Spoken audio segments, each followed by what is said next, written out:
This webcast and any accompanying materials are copyrighted by the American Association for Respiratory Care. Any public display, sale, copy, or distribution of the video or materials may only be undertaken with the prior written consent of the AARC. Copyright 2017, all rights reserved. My name is Shauna Strickland. I am a respiratory therapist, asthma educator, and Associate Executive Director at the AARC. I welcome you to today's presentation, Implicit Bias, What You Don't Know Can Hurt You.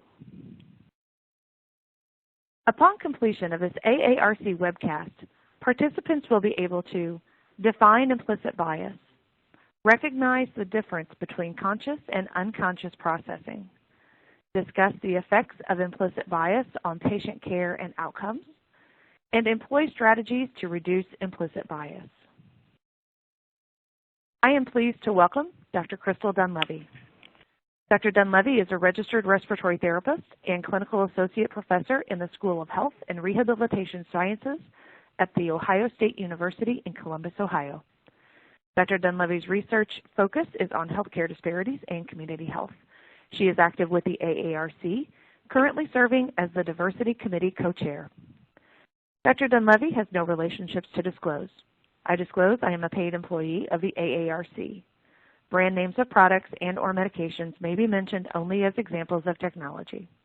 Any use of brand names is not in any way meant to be an endorsement of a specific product, but to merely illustrate a point of emphasis and to provide information and education regarding the availability. Dr. Dunlevy, welcome to the program. Thank you.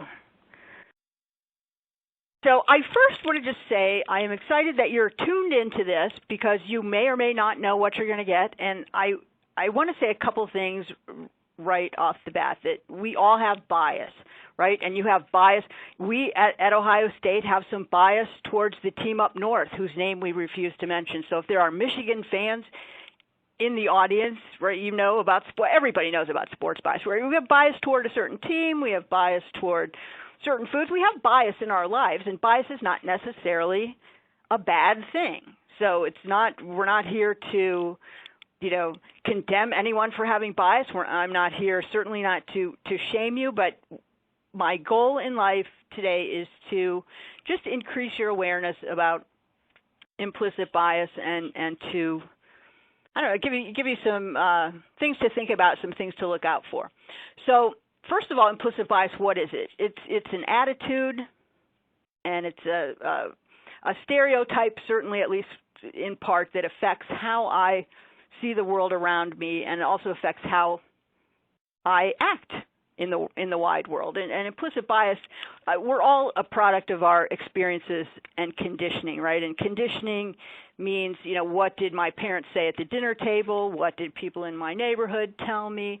What have I learned from the media, right, over the course of my lifetime and the experiences that I've had? So this video, I understand that it I can't make it go, but I wanted you to be aware of it. And if you ever, do a little talk on implicit bias, or you want to show somebody this, it's really interesting because it starts out as it's an awareness test, because my sort of opening salvo is that, to say you're going to do anything about implicit bias, you first have to admit that there's bias, and then you have to be aware of what your particular biases are.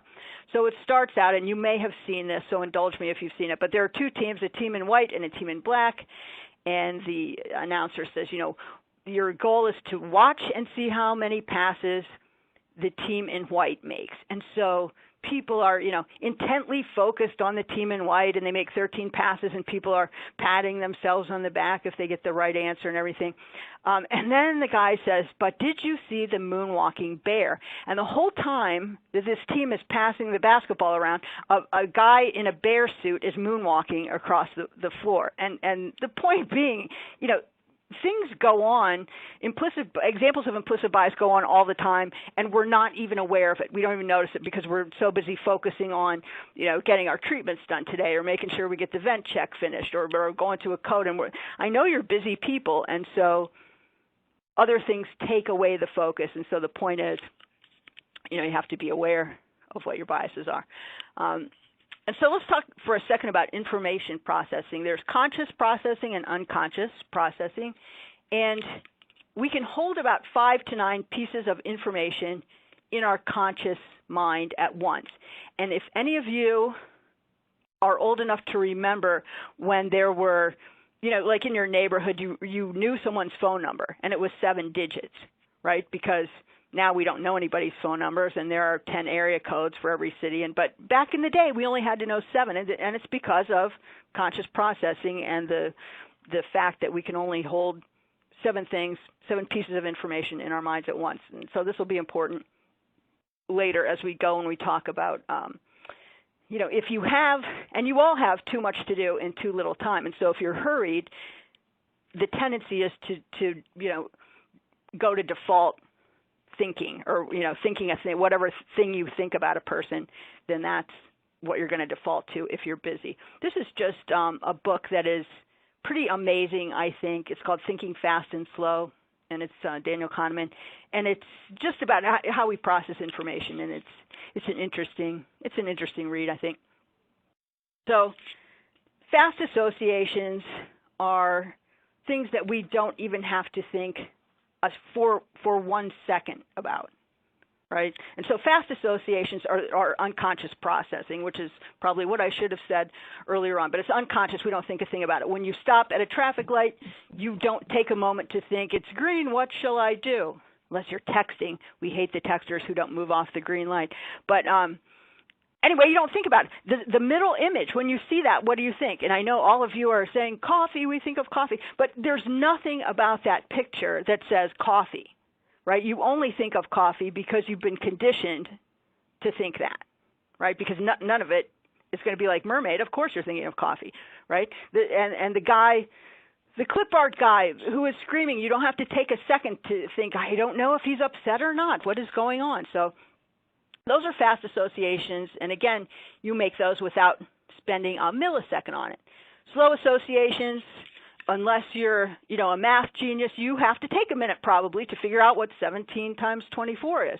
You have to stop and think a minute when you're doing taxes, right? Unless you're dropping them off at an accountant's office or something. And you have to think a minute if you're, like trying to parallel park or trying to park like this person here. We would never do that. But slow associations are, just I'm slowing down. I'm taking a minute to think before I do something. And so part of what the message is today is maybe try to slow some of your associations down when you can, to think, well, what's motivating this.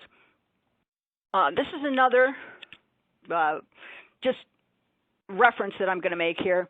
And there are 2, if you go on YouTube, and the site is here, but there are 2 versions of it. So if you don't have much time, you can watch a 3-minute version of it, or there is a 19-minute version of it that I force students to watch. And this is Chimamanda Adichie, who is Nigerian and really well-spoken, articulate young woman who says that, she grew up in a, sort of middle to upper class family in Nigeria. They had a houseboy. Her father is a university professor. Her mother's a hospital administrator. So they had some money. And the houseboy, she talks about him, and she said, I never knew anything about this kid other than he's poor.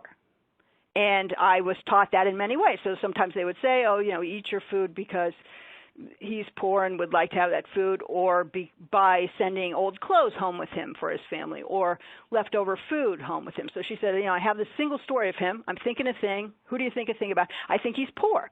So they went to his village, went to his house to visit him one day, and there were all these beautiful baskets around. And she said, it stopped me in my tracks because I never stopped to think, is he anything but poor? And, that one thing doesn't define anyone. And she also talks about stereotypes insofar as they are not false. There's some truth to a stereotype, or it wouldn't be a stereotype, but they're certainly incomplete, right? And so when you meet someone, maybe they do fit in the box of the stereotype, but take a minute to think about whether they fit there or not. She also tells a story that's kind of funny. She went to college in the United States, and when she came, her roommate knew she was getting a roommate from Africa and was surprised that she already knew how to use a stove. And that she was like, share some of your, what tribal music do you like? And so she said, well, yeah, I like Beyonce, just like you do. So it was just interesting that, maybe we have a single story about Africa because of what we see on TV, right? That everyone is poor and there are flies and it's hot. And so her message is, it's dangerous to think one thing about a group of people, and we all do it. Right, and the thing that most people bristle at when we start to talk about things like this, and from my experience in class, people don't want to think that they're prejudiced or that they're treating somebody of an ethnic minority any different or somebody in the LGBT community any differently. But it's that unconscious bias, right? Implicit bias is unconscious, and it's those fast associations that we make without thinking about it. And usually what I can get the college students to admit is that they often think a thing about a student who's in Greek life. So if somebody's in a fraternity or sorority, people, and not all people think this, but lots of them have a single story that the person's maybe rich, they're entitled, they're a partier, right? And until you meet somebody in a fraternity or sorority that is not getting drunk every weekend and heavily involved in their philanthropy, and maybe they have to pay their own dues, until they meet somebody who sort of turns their single story on its ear, they continue to think that thing, right? Because that's kind of the default. So again, the message is try to, maybe not put everybody in a box. Homelessness is another one, right? We think a thing about homeless people. And the students especially, because on High Street, which is kind of the main drag here in Columbus, the homeless people that they see are asking them for money. Well, 44% of homeless people have a job. So the homeless people that are trying to catch the bus to go between two jobs, right? They don't have a good job, but they maybe have two crappy part-time jobs, and so they're trying to catch the bus. They're trying to pick up their kid. Those are not the people you see, right? So because the homeless people they see are asking them for money, they begin to form a single story that homeless people are lazy and obnoxious and rude, or whatever. So this is a good thing to watch if you have a minute. So prejudice and isms have kind of changed in your lifetime, in all of our lifetimes, because back in the day, racism, sexism, that was pretty overt, right? Women were not expected to get the same jobs men did. They wouldn't have even thought, as the women's hockey team, you probably heard this on the news, they just were going to strike to get equal pay and actually got it. But, in the 60s, you wouldn't have even thought to do that, right? We had Jim Crow laws to segregate blacks and whites. And I would just want to say a minute, like most of the examples and lots of the stories that you hear from the literature evidence is black versus white, because that's where most of the research has been. Probably the oldest research dating to the 1920s. Blacks and whites are what's studied the most, and now we're starting to look more at Asian populations, and especially the Asian populations that sort of make the healthcare outcomes worse, like Vietnamese and Laotians and Cambodians, and also the LGBT community is getting some more attention, Hispanic community. So we've expanded that a little bit, but when you look at the evidence, it's most of the research is there, so that's why it gets talked about more, I guess. But anyway, we had Jim Crow laws, we had the poll tax, right, to keep people from voting, and now we have other ways to keep them from voting, like maybe they have to show an ID, right? It's still harder for black people to get certain jobs, which we'll talk about later. It's harder for them to get mortgages, insurance, apartments, right? So we've gone from overt, you can pretty much do anything you want, nobody's going to call you out for it, to covert. We still have things in place to put certain groups of people at a disadvantage, but we're not so obvious about it. And I don't know, in many ways, is it worse or not? I don't know. One of the things assignments that I have students do, and one of the classes I teach is to, come up with a single story you have about somebody, and then over the course of the semester, make a plan to change that single story, right? Which I've tried to do this semester with limited success, but I'm still in there. I'm still in there pitching anyway. But we'll talk about that a little bit more later. So bias, the faster the association I make, the stronger the bias. So if I immediately see a woman and think a certain thing about them, I have a really strong bias against a woman, right? Or again, back to sports, if I would happen to see somebody on a football game day in a maize and gold sweater, that's a pretty fast association I would probably make, right? And have a stronger bias. So in all kinds of ways, it just means if I see something and think that thing immediately, that's a stronger bias.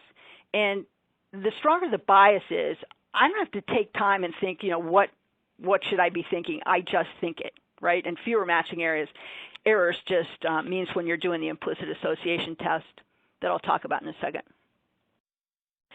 So these are both from the Associated Press after Hurricane Katrina. And this is just an example of how the media informs the way we view a situation. So, and I know it doesn't show up that well, the writing under the picture, but in the first one, it's like 2 residents wade through chest-deep water after finding bread and soda from a local grocery store. So they found it. And the black people in the next picture, a young man walks through chest-deep floodwater after looting a grocery store in New Orleans, right? So just by using the word find or loot, we think a thing, right? And so that goes in the memory store, and then you're more likely to think that thing, the more it's reinforced, right? So if as the stereotype gets reinforced, it becomes a stronger bias to you.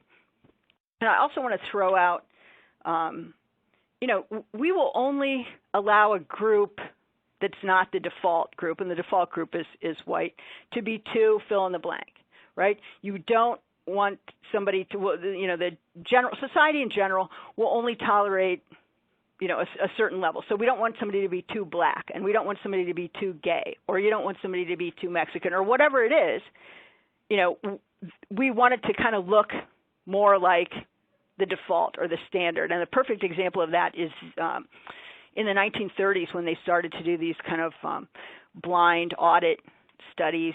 There was a professor that went around to campsites, motels, and restaurants with a Chinese couple, and they were dressed in American clothing. They had no accent, and they had, like the man didn't have a queue, and the woman had like a, if you see pictures of them, she had like kind of a cute little hat from the 30s. And so they were only denied, out of 252 sites that they went to, they were only turned away once, right? So because the people were looking at them. They then went back and called the same places and said, I'm a person traveling with 2 Chinese people. Could we stay at your establishment? Could we eat? Could we camp? Whatever. And 95% of the time they were turned down. And why weren't they turned down on purpose? Because they looked more like the default, right? If they would have been in Chinese clothing, if they would have had heavy accents, if the man would have had a queue or the long braid going down his back, might have been another story, right? So the closer somebody, fits the default, the less likely we are to think a thing about them. And somebody that I heard once do a similar talk said, like Obama, whether you like or don't like Obama, would he have been elected president if he had a big afro or dreads, right? So we only will tolerate to a certain line. So the implicit association test, where are your biases? This was developed at Harvard by Greenwald and Banerjee. It's been used in the literature for a long time now, right, about 20 years. And there have been many studies done on validity and reliability. Does it measure what it's supposed to measure? Does it measure the same thing consistently? And found to be both valid and reliable. So it works pretty well, and your associations, unless you make an effort to change them, do not change over time, right? So you've got to make an effort to get it to change. So how does it work? You go, and I'll give you the website if you want to go check your associations. in a few slides, but you are given, and you can take one on just about anything, but the most common things people take the tests on are African American, European American preference, heterosexual, homosexual preference, man, woman, family career association test. There's one that allows you to test for obesity, if you have a preference for obese or non-obese. There's one that allows you to do lung cancer compared with breast cancer because, people, let's hope respiratory therapists, but probably some of us do have a bias because, and the general population certainly does, right? They think that if you got lung cancer, you somehow deserve it because you smoked, even though we all know that's not true. But and the other thing is you think positively about breast cancer because you hear it all the time. Everybody in the world knows that the pink ribbon is breast cancer. Nobody knows what the lung cancer ribbon is, right? If you went out in the wide world, people would be like, what are you talking about? So anyway, you decide to pick the test that you want to do, and it will give you pictures and words, and you immediately make an association, good or bad, by a computer keystroke. And if you take too long, meaning you're stopping to think, I really think this, but what's politically correct, it will kick you out of the test because it wants to know what do you think immediately, right? So anyway, it doesn't take long to do, and it will tell you at the end that you have a slight, moderate, or high or strong preference for fill in the blank, whatever you were taking the test for, right? About 50% of people don't believe their results because we all like to think we have no bias, right? And my thing, I have great friends and family members that are in the LGBTQ community. So when I took the test, I was like, I'll probably have an LGBTQ, preference somehow. And it turned out I had a slight heterosexual preference, which annoyed me. But then I was like, well, I got to do something to work on that. But, so people don't like to think they think anything other than purely good thoughts about all people in the world. But the other thing is, it's kind of interesting, more than half of all ethnicities that take this test or that have taken this test so far in the wide world show European American preference. And that kind of probably goes back to, if you have ever heard about those studies that they do with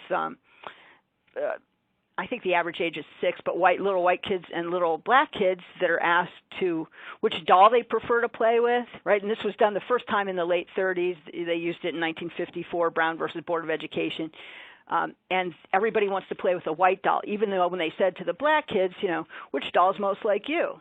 Well, the black doll. Which doll is nice? Oh, the white doll. Which doll do you want to play with? The white doll. And because we teach people that kind of in society, right, that white is better than black. And so lots of people will say, well, okay, but that was the 30s and the 50s, and haven't we come a long way since then? And yes, we absolutely have, and I would never say we haven't, but there's still work to do because it was repeated in 2015, and people still want, and black kids included, want to play with the white doll because they think that the white doll is better. So that's an implicit bias that even little kids start to have, right? So we kind of need to pay attention to that. But I say that's the first thing, know where your biases are. Talked a little bit about unconscious and conscious, but implicit bias is unconscious. Explicit bias is absolutely conscious. So explicit bias would be if I treated someone in a way,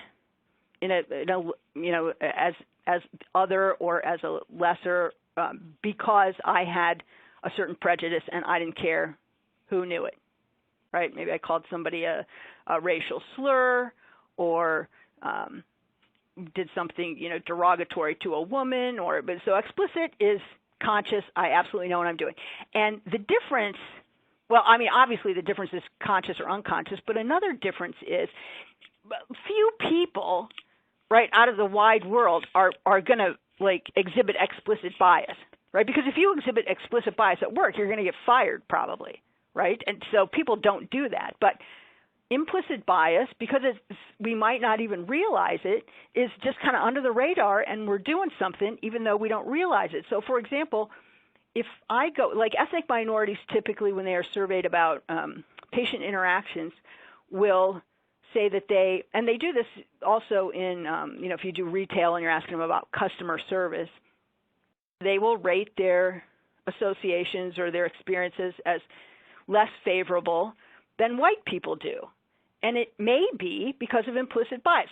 So again, you're not going to go in and do something over, but maybe and they call these discomfort indicators. So if it's a group that you're uncomfortable with and you go in and maybe you appear rushed, or you don't touch the patient, or you don't talk to the patient about anything other than the therapy you're there to do, or you don't make eye contact, or you maintain a distance. Those are all, discomfort indicators that lets the person know you're not quite feeling easy around them, right? And you know this when you go, like when you meet somebody for the first time, or you go to a dinner party, or you go to a bar or whatever, you can tell when you talk to somebody if, they're comfortable with you or not usually.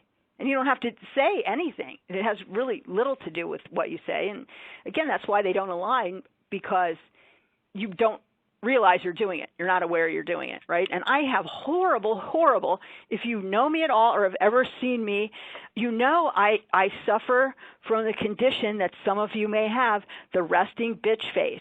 I don't know if anyone has it in the audience. I feel your pain. But people will randomly come up to me and say, "Oh, are you okay?" And, yes, I can't help it. My face looks like this. But I know that, right? I'm aware of that. And so if I'm having an interaction with a patient, or I see, I try to do this if I try to see minority or black people are on campus. I try to make an effort to smile so I don't look quite as frightening as I do otherwise. But I'm aware of that, and so I try to do, something to hedge my bet there a little bit. So we're going to talk about all you ladies in the audience who are ready to go out and make your 79 cents on the dollar, right? Let's talk about that. So this is, and there's plenty of research here too, based on things called audit studies, where they will send out identical resumes and then wait to see, what happens if it's Jennifer, John. They've also been done with Joseph and Jose, so they'll give you an ethnic name and see what happens. And this probably doesn't surprise any of you, right, because you all live in the wide world. But looking at identical resumes, if your name is John, I think you're more competent. I'm more likely to hire you. And I think you have mentoring potential. What? So I'm looking at your resume, and if you have a male name, that John seems like he could be mentored. I like him. So you're more willing to hire him. Also, you'll probably pay him more money than you will Jennifer, right? And I just have to share a couple stories. So the Fair Employment Council of Greater Washington does these audit studies on the reg. So they do these all the time, and so just a couple of them. So they did one in Maryland. So they're in suburban Maryland, and they run an ad, or they apply to a posting for a receptionist/typist. So a black woman goes for the position. She got interviewed, didn't hear anything, and white tester with the same resume, because again, these are audit studies, so they're exactly the same, got an interview, and the employer, after the interview, offered her a better job that paid more than the receptionist/typist job, and also gave her tuition assistance. So the white person turned it down. The black person kept calling back saying anything, and they still didn't give her an interview, even though the white person refused the offer. And the other one, this was males, but they had a black male subject ask for an ad about auto sales. This is also done in Maryland, and he was told that the best way to enter the business world, in the world of auto sales, you should start by washing cars. Seriously? But his white counterpart, again, identical resume, got interviewed for a sales job and got it. So even though we like to think this stuff doesn't happen, but it still goes on, right? And it's 2017, but yes, this stuff still goes on. And the other thing that the students always seem to be surprised by is that even if people are willing to say, okay, I get that people are discriminated against in the wide world. And as a PS, 70% of medical professionals believe there's no more racism. So you're dealing with people who kind of don't want to admit there's any kind of a problem, right? So, but anyway, we like to think, even if you're discriminated against in the wide world, when you get to a healthcare facility, whether that's a hospital or a clinic, everybody's treated with respect and everybody's treated the same. And that's not the case. And that's why there are healthcare disparities. That's why there are gaps in health outcomes, because people are not treated equally. And so we're going to talk about that a little bit. So what's happened lately? This is the link in case you want to read this study. This, well, I'll go to the next slide because then you can see actually what it says. Oh, no, it doesn't. Anyway, I thought I had another slide in there. I apologize. So this was done at Yale, and if you want to read the study, you can go to this link. But they looked at 135 black preschool teachers based on this premise. So black kids make up 19% of everybody in preschool, right? But they get almost half of all suspensions. And if you look at the things here, willful defiance, insubordination, disrespect, those are all pretty subjective, right? I could be written up for these things on a daily basis. So it's really subjective and depending on, many things. So they're like, why is this true that they only make up 19% of the population, but they're getting almost half of the suspensions? What possibly could be happening? So they have these 135 preschool teachers, and they are given the following information. So we're interested in learning about how teachers detect challenging behaviors in the classroom. And sometimes this involves seeing it before it becomes problematic. So they're kind of like, okay, we need to be looking out for challenging behavior so you can nip this stuff in the bud. We're going to give you a series of video segments, and you're looking at preschoolers engaging in various activities.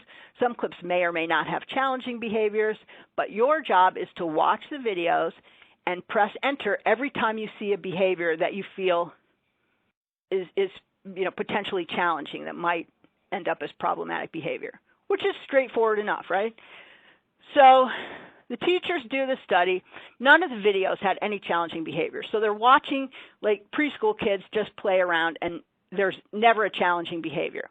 But when they were asked which one required the most attention, right, and they're aligning this with eye tracking, and every time you hit the enter key, 42%, so almost half, picked the little black boy, right? So is this where it starts? Because if you have a preschool teacher who is looking for a problem from the black boy, is this where implicit bias starts in this group of people? And to be fair, the next common group that they looked at were white boys, because you expect boys probably to misbehave more than girls. But I don't know, I guess it's worth looking at just to see, is this something that starts way before we even imagine, right? The other thing, so they have the same group of teachers, and this is before the teachers knew the results of the study. So they're given a little blurb that describes the situation about challenging classroom behavior associated with, okay, this kid's doing challenging behaviors, but he or she has a really troubled home life. And look at the names they're given. So yes, so the teachers know, is the kid black or white? And guess what? White people expect more problems from black kids, right? And these are teachers who are used to this group of population all the time. So you can imagine how this might be even more, skewed if it was in a suburban area that didn't have black kids maybe. The next bullet point I just want to talk about for a second, the black teachers hold students to a higher standard and criticize them more. They're harder on a black kid that does something wrong. And that's because, and this is something that I never thought about, right? Because I don't have to think about my race because I'm white, and so I never have to think about my race. I just don't. But black people, and the CDC's been looking at this for 15 years now, think about their race multiple times a day. And if they're in a situation where the minority, there's pressure on a black person or a Hispanic person to be the good one, in air quotes, right? You want to represent because you feel like you have to represent the race. And that's something white people don't have to think about. I have black students, and again, Ohio State is not all that diverse. So I'll have a class of maybe 120. Maybe I have 5 black students in it. When a black student comes into class, they count to see how many other black students are in the class. White people don't do that, right? So, there are things we don't even have to think about it. And again, it's just something to be aware of that, it's not your experience, and I don't get it. I don't, because I don't have to think in those terms. But you at least have to be open enough to say, this is not my experience, but it's somebody's experience, and I have to pay attention to that, right? So, and this probably doesn't surprise you. I'm more empathetic if the kid matches my race. So just something to think about. So let's talk about implicit bias in healthcare. And explicit bias doesn't have any correlation with interaction because, again, the vast majority of the people, although I'm about to tell you a story that goes against it, don't exhibit explicit bias, right? Except I was at Children's Hospital maybe 3 years ago now, and the respiratory students were presenting case studies, and there was a baby in the nursery whose parents requested that he not be taken care of by a black person or a Jewish person. And it may or may not surprise you to know that, according to the evidence, about a third of the time the hospital will try to honor such a request because they don't want the parents to, have added stress, right? But so in that case, explicit bias had a correlation with interaction, but mostly it doesn't.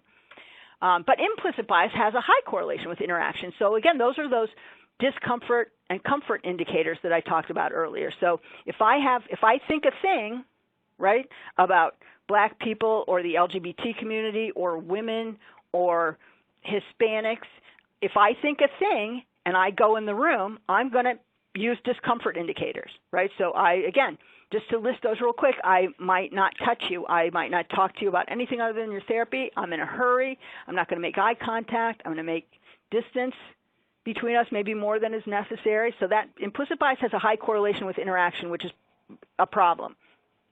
So we talked about how the interactions differ. But the bottom line then is if a patient senses that you are uncomfortable around them, they don't trust you, right? They don't think the interaction is going well. They don't trust you. They're not going to do what you tell them to, right? They're not going to be compliant with their therapy. And the evidence, there are 1,000 studies that you can find that say if there's no trust between therapist or nurse or whoever it is and patient, compliance suffers and health outcomes suffer, right? So it's really important it's an important issue to address, really. So another thing I just want to talk about briefly, so you probably never heard of J. Marion Sims, and I had never heard of him until I read a book called Seeing Patients by Augustus White III, which is also another really good book.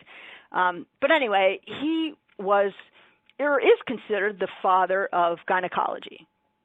He discovered some techniques, pioneer techniques in gynecologic surgery, one specifically having to do with a fistula. So, and he's doing his research predominantly in the 1840s, 1850s.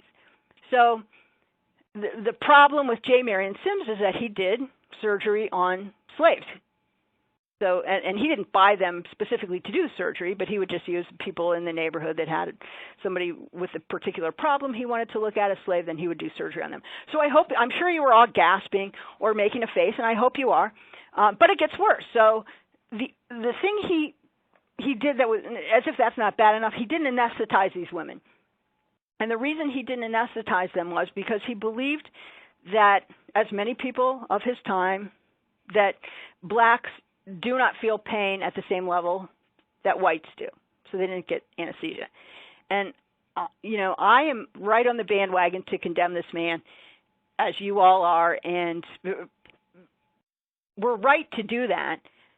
But the citation that I give you here is from a little-known journal called the Journal of the American Medical Association, right? So this is the pediatric edition, credible journal.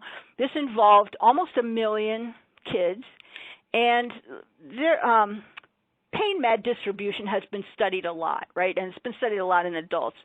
But what often muddies the waters there is they'll say, well, okay, but you got to take into consideration that people probably think fill-in-the-blank group of people are drug-seeking. So that skews, that's probably why they weren't given the meds, blah, blah. So like, all right, well, let's study kids then because, children are not going to be drug-seeking when they come in. So they studied almost 1 million kids who presented in the emergency department with pain caused by appendicitis.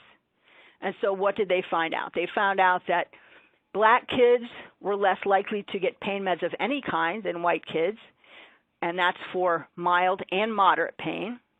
And little kids who had severe pain,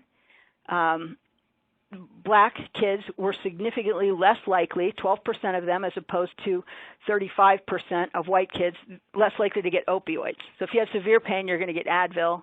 12% of black kids get opioids. And if you're a white kid with severe pain, 35, it's almost 3 times more likely, about 3 times more likely to get opioids if you're a white kid.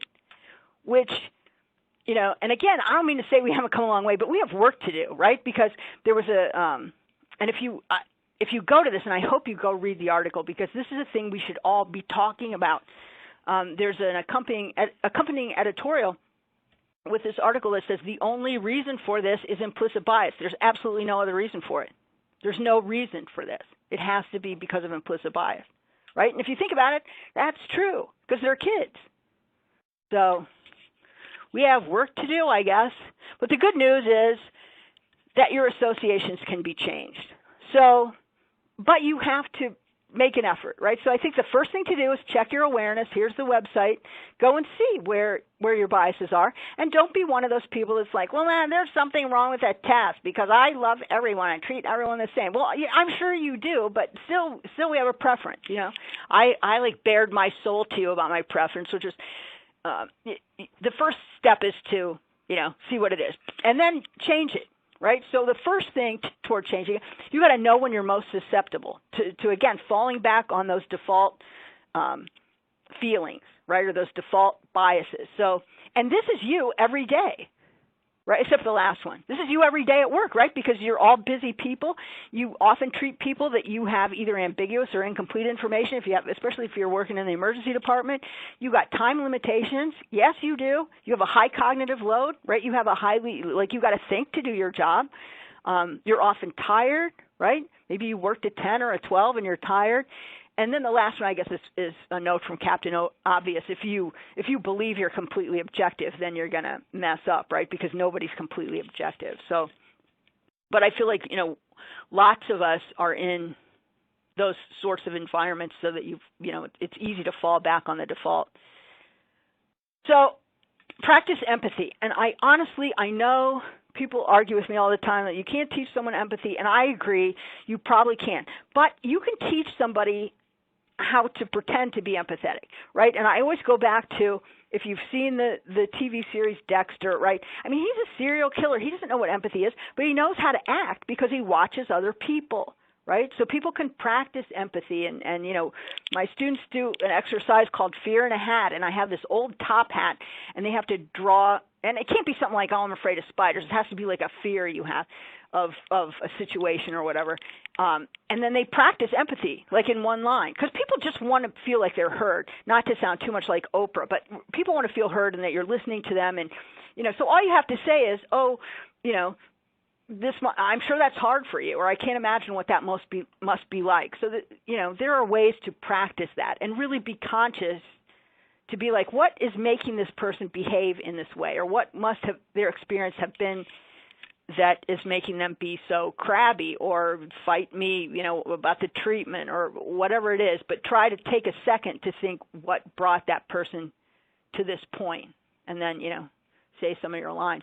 So you got to intend to change. And again, if you don't, I'm guessing you all think this might be a real thing because you're tuned in, but there are plenty of people who think this is, BS and I, am nice all the time. And so you have to want to change, right? So you have to believe that you might have a bias somewhere buried, and you have to pay attention then all the time too. And I'll tell you that the students in my class sometimes, or often actually, will say, I did not even notice stuff, and by the end, I feel like I notice things all the time, right? And that's the point you want to get to, not that you notice it where it doesn't exist, but that you're picking up on these things. Because the other thing I like to tell people is, you have to be the person at the table. When something horrible happens, they're like, gee whiz, was no one at the table when they were thinking about this or talking through it that could do something? Right? You have to be that person. And like to tell the story. I had a student maybe 2 years ago that I believed was not listening to anything I said, white male, and he just always gave me the impression that he thought I was crazy. And he happened to be working as an aide at the hospital, and we do the Pelotonia here, and there was a picture in one of the elevators of a litter of Pelotonia riders. And so he said, the first thing, I got in the elevator and noticed there's only one black person in the whole thing. And I was like, Dunlevy would be on her high horse about that. There's only one black person. And he gets in the next day, and the black person's face is scratched off. So he's like, oh, geez, Dunlevy would be like, you got to do something. Because he said, first I was like, it's horrible. But, my thing is you got to do something, because 99 people out of 100 that see it will complain about it at the lunch table, or somebody else will be like, oh, my gosh, did you see that in the elevator? It was horrible. But one person, and this kid made phone calls until he got it taken down, which I was like, knock me over with a feather. I wouldn't have guessed it. But, you have to be also willing to kind of do, if you see something, say something then, not just for Homeland Security. You need to kind of, and you don't have to be an ass about it, right? You could just say, oh, this is, I'm sure visitors or patients might be offended by this, so maybe we need to, do something. It takes a minute to change, right? Which is fair.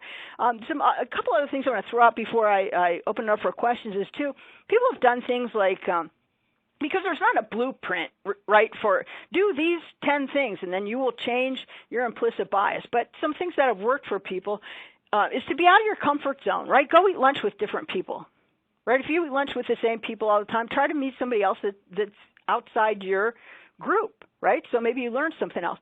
Or go to some kind of an event or something where you might be in the minority, just to see what it feels like, or just to talk to somebody else.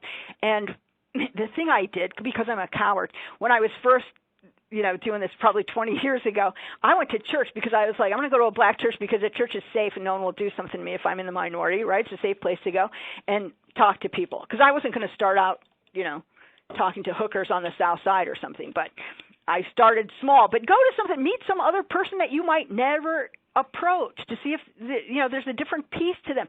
Because I say this to the students, you never see a homeless person and be like, gee, I wonder if they're a good singer, or I wonder if they can paint, or I wonder if they, are poetic. We don't, you don't take the time to get to know anybody.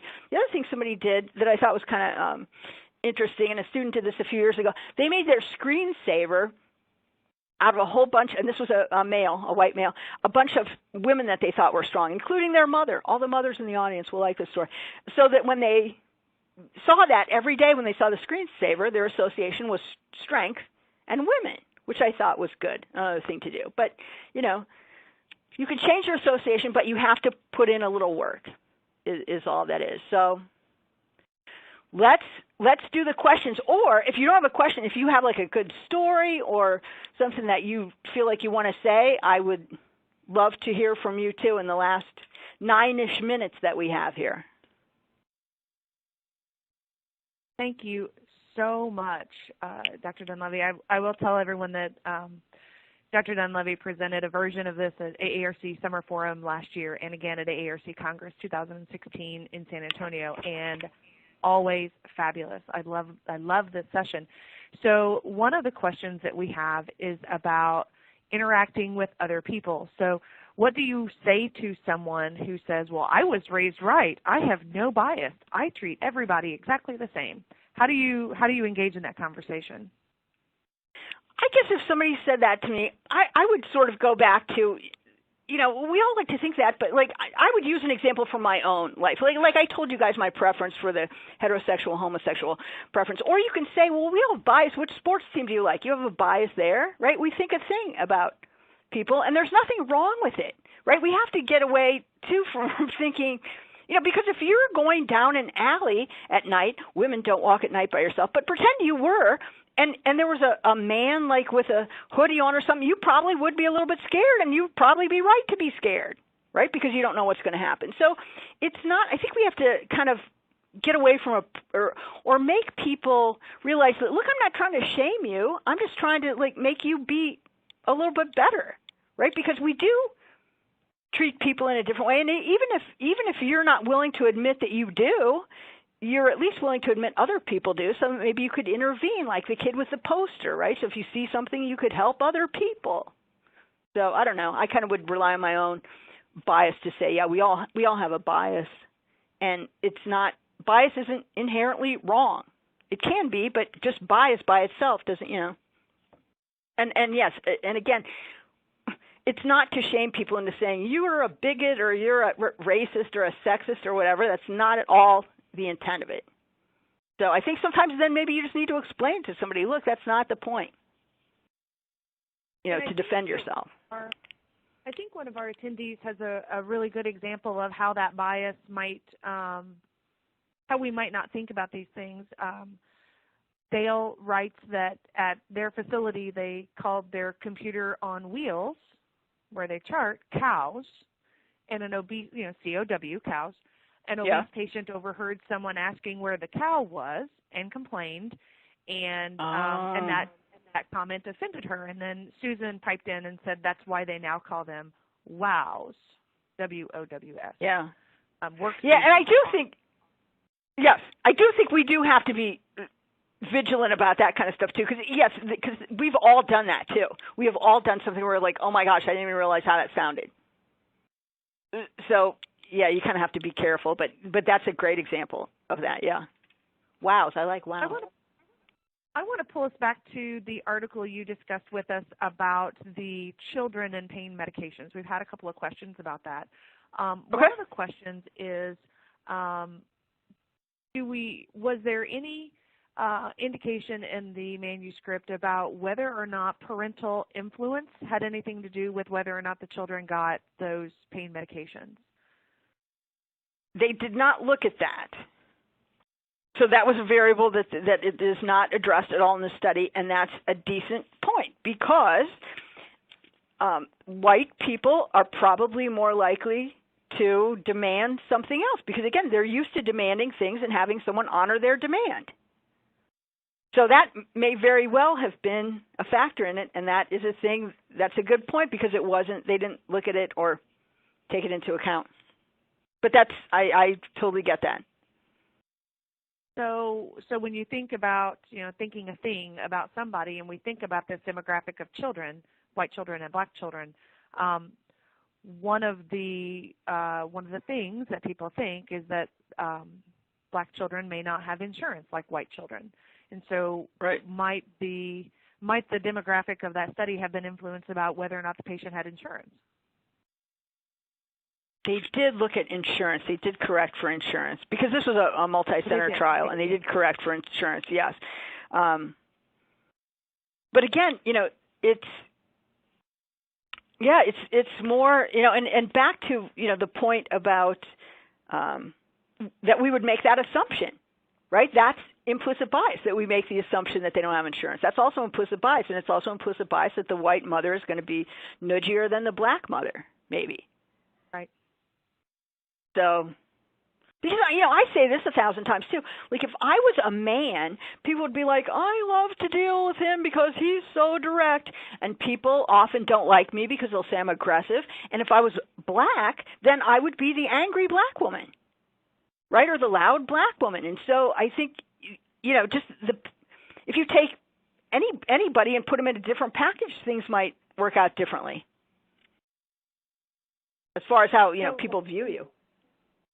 So in the March 2017 AARC Times, we had some fabulous articles about diversity, and your co-chair, Jackie Grimble, did a fabulous article about some discrimination that she had experienced, as well as some others had experienced during their careers as respiratory therapists. And one of our questions from our audience asked, when you see bias, when you're either experiencing it or you're witnessing it in the workplace, what do you do? How do you address that? I think the first thing to do is to say something to the person. And again, you don't have to be an ass about it. You can, because some people are more comfortable with confrontation than others, and I understand that. But you could say something like, I don't know if you were aware, but describe whatever they did, and could be seen, or it could be perceived, that could have been perceived by the patient as, maybe confrontational or disrespectful or whatever you feel like it was. But I think you got to bring it up with the person, and then I guess depending on the person's response, maybe whether you take it higher. Because if the person says, oh my gosh, I had no idea, I need to, and from the conversation you get that maybe they're going to try to make it change, then give them the benefit of the doubt and allow them time to do this. If they come back at you with like you're crazy or well, I think, and then they let you know what they think, then maybe you need to take it to a higher power. But like I would always start out by talking to the person and saying, and always when you say it, begin any conversation with, I don't know if you're aware, it sort of makes the person less defensive, right? Because you're automatically going to be defensive if somebody's going to call you out for your behavior, even if they're doing it in a nice way. You're still at the heart of it calling them out for something that they did. And people perceive that as a personal assault, then not the behavior. They perceive that as that you're attacking their character or something. So that's hard, but I'd give them a chance first, I guess. Well, Crystal, thank you so much. In honoring our time commitment here and our limitations, I'm going to go ahead and wrap us up. But thank you so much for being here. This was phenomenal. Well, thanks for having me. And yeah, if anybody wants more information, feel free to contact me, and I will send you whatever I can. Thank you so much. So everyone, thank you for joining us for this exceptionally wonderful presentation. And also please join us on Friday, April 21st, when the Respiratory Care Journalcast series returns with the April Editor's Choice with Dr. Linda Goodfellow. And then join us for a patient education webcast with Mr. Bill Galvin on Tuesday, April 23rd. I'm sorry, Tuesday, April 25. Thank you for joining us, and have a great day. So much, everybody. I'd just like to let our attendees know that in a moment you'll see a Submit Credit button on your screen. If you're an individual who is registered for this program, you'll go through the credit submission process on your individual account. Should this button not appear, please navigate to the Credit tab and select the Click Here button that is linked. If you're a group participant, please have your group leader submit your information to the Group Attendance tab to be provided with follow-up instructions on how you can submit for credit. This concludes today's presentation. To end, you can simply exit out of your browser window. We hope you have a great afternoon.